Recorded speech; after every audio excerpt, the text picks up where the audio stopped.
জুলাই জাতীয় সনদ ঘোষণার একদিন আগে বোমা ফাটালো এনসিপি। 17 অক্টোবরের ঐতিহাসিক জুলাই জাতীয় সনদের স্বাক্ষর অনুষ্ঠান ঘিরে যখন উত্তেজনা চরমে, ঠিক তখনই জাতীয় নাগরিক পার্টি এনসিপি জানিয়ে দিল তারা অংশ নেবে না। একসময়ের বৈষম্য বিরোধী ছাত্র আন্দোলন থেকে জন্ম নেওয়া এনসিপি ছিল জুলাই গণঅভ্যুত্থানের অন্যতম চালিকা শক্তি। তাদের এই বয়কট ঘোষণায় পুরো রাজনৈতিক অঙ্গন এখন সরব।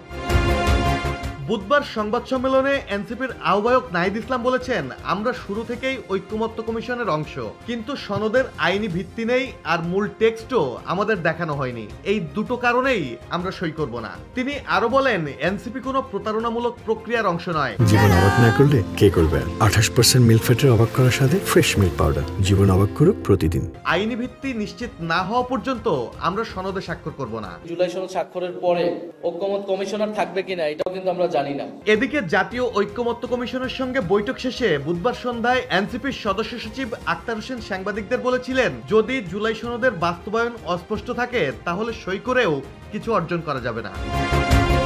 মাহমুদুল হাসান শাওন, জয় জয় দিন।